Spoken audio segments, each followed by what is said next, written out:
Este video ha sido posible gracias al patrocinio de Crypto.com. Más información a lo largo de esta entrega.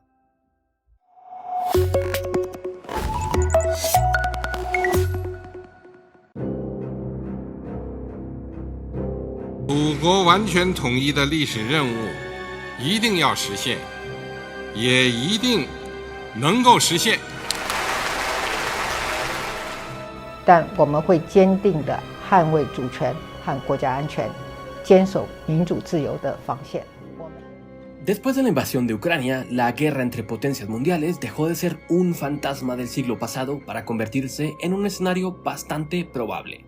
Y una de las regiones más claves en estos momentos es la isla de Taiwán, que podría convertirse en el epicentro de un conflicto entre la China comunista y los países aliados de Taiwán, como los Estados Unidos, la Unión Europea y Japón.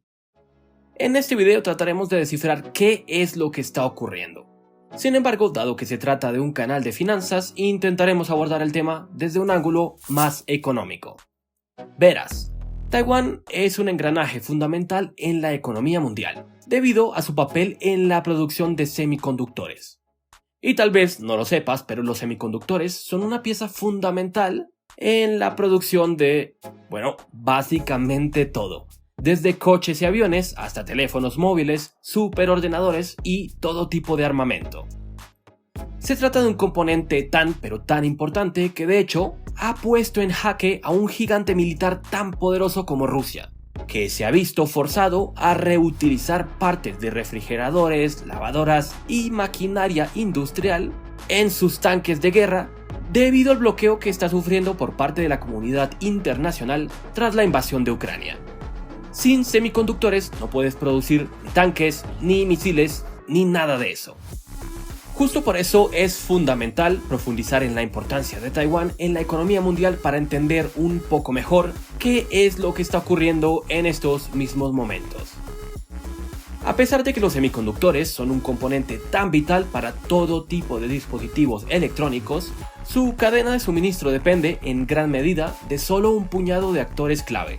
Y en el caso de los chips más avanzados, la verdad depende prácticamente de una sola empresa, Taiwan Semiconductor Manufacturing Company, o TSMC. Tal y como lo indica su nombre, TSMC es un fabricante de semiconductores ubicado nada más y nada menos que en Taiwán.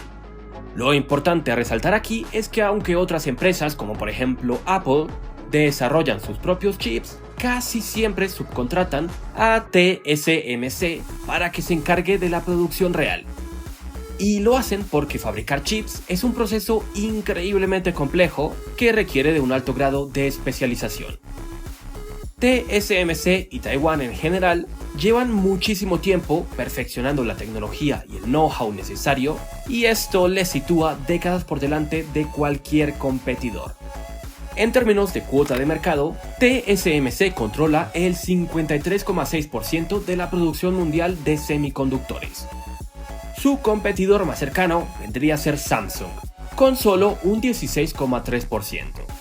Y en tercer lugar tenemos a UMC, con un 6,9%, y que también es una empresa taiwanesa. Lo que ilustra este gráfico es la increíble dependencia y centralización de la industria de fabricación de chips. Y esa centralización es un gran problema. Por ejemplo, durante la pandemia y su consecuente disrupción de la cadena de producción y distribución mundial, muchísimos sectores económicos se vieron bastante afectados. Entre ellos la industria automóvil, pero también la industria de la telefonía celular. Repito, sin semiconductores no puedes producir nada de esto. Según algunas estimaciones, la escasez de microchips provocada por la pandemia costó a la economía estadounidense unos $240.000 millones solo en 2021. Y podemos estimar daños semejantes en otras geografías. Nada de todo esto, sin embargo, tiene comparación a lo que podría traer un conflicto en Taiwán. Todo lo que hemos pasado parecería un juego de niños comparado a esto. Porque sí, ellos juegan un papel fundamental en la producción de microchips, pero lo que no te he contado es que en la producción de semiconductores más avanzados está aún más concentrada, y TSMC produce más del 90% de esos componentes. Una verdadera locura. Así que resumiendo un poco, el mundo entero depende de Taiwán. Por eso, al tratarse de un país clave, es fácil entender por qué China continúa amenazando con una invasión, y por qué países como los Estados Unidos, pero también Japón, el Reino Unido, la Unión Europea y Australia han expresado su apoyo, ya sea directa o indirectamente, al gobierno de Taiwán. El acceso a la propiedad intelectual y los conocimientos técnicos necesarios para fabricar chips podrían dar una ventaja enorme a China frente al resto del mundo si esos llegaran a caer en sus manos. El Partido Comunista de China hace alusión a motivos históricos para justificar una reunificación, entre comillas, de la isla de Taiwán con la República Popular China, pero su motivación es sin duda política y económica. Es más, abramos un pequeño paréntesis aquí. Taiwán nunca ha estado bajo el control de la República Popular de China, por lo que hablar de una reunificación es técnicamente incorrecto. Sí, es cierto que Taiwán hizo parte de la dinastía Qing, pero la dinastía Qing no es comparable con la China moderna. Justificar la reunificación forzada de Taiwán con base a este hecho es como justificar la reunificación forzada de Venezuela a Colombia, haciendo referencia a la existencia histórica de la Gran Colombia, o justificar una invasión de Rusia a los países bálticos, aludiendo a que en el pasado estos hicieron parte de la Unión Soviética. La verdad no tiene mucho sentido. Incluso si hubiera una justificación histórica, que no la hay, los taiwaneses mismos quieren vivir en paz lejos de las manos de la dictadura china. Y sí, ya puedo ver los comentarios de algunos espectadores enojados. Se nota que te financia la CIA. Pero si los yanquis son peores, ¡viva China y viva Putin! No sabes de lo que hablas, ni siquiera sabrás dónde queda Taiwán. Sí, comentarios como estos son bastante comunes, a lo que simplemente responderé dos cosas. Uno, que todas las fuentes que he usado están en la descripción de este video, y se trata de fuentes bastante confiables como Bloomberg, Reuters, Financial Times, etc. Y dos, que yo vivo en Taiwán, y sé de primera mano lo que piensan los taiwaneses y cuál es su posición frente al conflicto. Claro, no por eso debes creerme a mí. Pero hay estadísticas de sobra que muestran que solo un 7% de la población quiere una unificación, mientras que la gran mayoría quiere o que las cosas se queden como están o que por fin Taiwán pueda independizarse de forma definitiva. Y ese 7% son generalmente personas mayores que creen que Taiwán puede llegar a conquistar a China. Su idea de reunificación es que la República de China acabe con el Partido Comunista y con la República Popular de China. Así que es una idea bastante diferente de reunificación. Y la verdad es bastante entendible porque la mayoría de taiwaneses no quiere una reunificación. Taiwán es una democracia donde no solo se respetan los derechos humanos, sino que además es un país más rico que China en términos per cápita. Es decir, si dividimos la riqueza total por el número de habitantes. Pero, desde luego, al Partido Comunista no le importa nada de esto, y han prometido con invadir a Taiwán tarde o temprano. Taiwán, que es un país relativamente pequeño, solo cuenta con unos 23,5 millones de habitantes, se encuentra en desventaja. Y es por eso que a pesar de contar con equipos de defensa muy avanzados, depende en gran medida de sus aliados. Ahora bien, nada de esto es nuevo. Se trata de un conflicto que ya lleva muchísimos años. Conflicto que a veces se calma y a veces vuelve a recrudecerse. Cada vez que la situación se pone más tensa se habla de una crisis del estrecho de Taiwán. La primera crisis tuvo lugar entre 1954 y 1955, la segunda crisis en 1958, la tercera crisis entre 1995 y 1996, y podríamos decir que estamos presenciando una cuarta crisis en este mismo momento. Entender esto nos ayuda a tener una perspectiva un poco más amplia. Esta no es la primera vez que China lleva a cabo ejercicios militares con armamento real en el estrecho de Taiwán.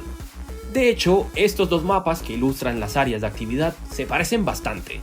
Uno es de 1995 y el otro de 2022. Eso en cuanto a ejercicios militares a gran escala. Las incursiones de aviones militares chinos en la zona de defensa de Taiwán es algo muchísimo más común. Y durante los últimos 2 años, desde la reelección del Partido Independentista de Taiwán en 2020, ha sido básicamente algo del día a día. Lo que te voy a contar a continuación no es una exageración. Lo he visto con mis propios ojos. Los noticieros taiwaneses informan a diario del número de aviones militares en su zona de defensa como si se tratara de las noticias del tiempo. Así de acostumbrados están los taiwaneses a una amenaza de guerra. Todo esto lo digo para bajarle un poco el tono a las noticias amarillistas o a los youtubers conspiracionistas que nos venden la idea de que una tercera guerra mundial será inminente. La verdad, no es así. ¿Pero significa esto que no debemos preocuparnos? Pues tampoco. Porque una nueva crisis en el estrecho de Taiwán significa nuevos riesgos tanto económicos como militares. Esta nueva crisis ha sido desencadenada principalmente por 3 motivos. En primer lugar, tenemos ciertas dificultades internas dentro de China. En videos pasados que te enlazaré aquí arriba, hemos hablado tanto de la crisis inmobiliaria, así como de una posible crisis financiera en China. Crisis de las cuales el Partido Comunista necesita distraer la atención de su población, y Taiwán y la retórica del orgullo nacional es una excusa perfecta. Además, no debemos olvidarnos de que Xi Jinping quiere ser reelegido por un tercer mandato, y no puede darse el lujo de parecer débil. El segundo motivo es Taiwán. Los taiwaneses se han vuelto mucho más escépticos con respecto a las intenciones de China, especialmente después de que el Partido Comunista aplastara las protestas prodemocráticas en Hong Kong y acabara con el acuerdo de un país, 2 sistemas. Acuerdo que le aseguraba a Hong Kong un cierto grado de independencia política. Pues todo esto se ha acabado, y eso ha servido como advertencia a Taiwán y a los taiwaneses, quienes quieren mantener su independencia. Al comunismo no lo quieren tocar ni con un palo. Por último tenemos un factor externo, la visita de Nancy Pelosi a la isla de Taiwán. Nancy Pelosi es una figura importantísima dentro de los Estados Unidos, y como presidenta de la Cámara de Representantes podría decirse que es la tercera autoridad dentro del país después del presidente y el vicepresidente. Nancy Pelosi ha sido el rango más alto en visitar al gobierno de Taiwán en más de 25 años. Un gesto bastante demostrativo. Los chinos llegaron a afirmar que interceptarían su avión y evitarían a toda costa que llegara a la isla, cosa que desde luego no hicieron. Nancy llegó sana y salva a Taiwán y fue bienvenida por el gobierno de la isla. Al Partido Comunista esto no le gustó para nada, e inmediatamente después iniciaron ejercicios militares en torno a la isla con armamento real. Ejercicios que duraron varios días. Y esas han sido básicamente las imágenes que hemos visto en diversos medios. A pesar de todo esto, en mi opinión personal, no creo que China se atreva a iniciar una guerra. O por lo menos, no por ahora. La invasión de Rusia a Ucrania ha demostrado que a pesar de que tengas uno de los ejércitos más poderosos del mundo, y tu enemigo tenga una desventaja enorme, ganar una guerra no es tan fácil. Después de todo, defender una posición es mucho más simple que invadirla. Los costos, tanto militares como económicos, han sido enormes para Rusia. Y después de las increíbles sanciones económicas que ha sufrido, creo que China se lo pensará 2 veces antes de iniciar una operación militar tan peligrosa. El costo para China sería muchísimo mayor. Pero, desde luego, nadie es capaz de predecir el futuro. Y una guerra mundial, si bien es improbable, no es imposible. Por eso tenemos que mantenernos atentos al desenvolvimiento de estos acontecimientos. Yo, al momento de grabar este video, me encuentro de vacaciones en Latinoamérica, pero en pocos días volveré a Taiwán. Así que si tienes preguntas sobre este tema, házmelo saber en los comentarios. Planeo preguntar a la gente en la calle cómo se siente y qué opina con lo que está ocurriendo en este momento. Y esta es la oportunidad perfecta para que resuelvas tus dudas. Cualquier inquietud o sugerencia puedes dejarla en los comentarios y te prometo que la tomaré en cuenta para las próximas entregas sobre el tema que haga directamente desde Taiwán. Te robaré un minuto de tu tiempo para hablar rápidamente del patrocinador de este video, que es nada más y nada menos que Crypto.com, una de las plataformas para comprar y vender criptomonedas más grandes del mundo. La verdad, en los últimos meses ha dado mucho de qué hablar, gracias en parte a este comercial con Matt Damon, pero además porque han estado invirtiendo muchísimo dinero en marketing, pero también en mejorar sus productos. Tienen su propia arena, que es el estadio de los Lakers. Eso en el mundo físico.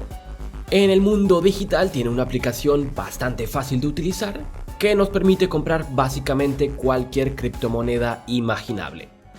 Si quieres invertir en Tron, en Bitcoin, en Ethereum, en monedas estables, lo que sea lo encontrarás aquí. Además, gracias a su función de staking, tendrás la oportunidad de generar ingresos pasivos y ganar hasta un 14,5% anualizado en criptomonedas. Como si todo esto fuera poco, también tiene su propia tarjeta Visa que puedes utilizar para realizar pagos utilizando criptomonedas en cualquier lugar. Existen diferentes tipos de tarjeta, va de acuerdo a niveles dependiendo de la cantidad de CRO que pongas en staking. Y si pides una de las tarjetas metálicas utilizando mi enlace que encontrarás en la descripción de este video, te llevarás $25 en CRO como regalo. Así que vale la pena en caso de que quieras testear esta aplicación. Estas son solo algunas de las muchas ventajas que esta aplicación tiene. Recuerda, si utilizas mi enlace te llevarás $25 en CRO como regalo, si pides una de las tarjetas metálicas. Chicos, chicas, esto ha sido todo por hoy. Un abrazo y hasta la próxima.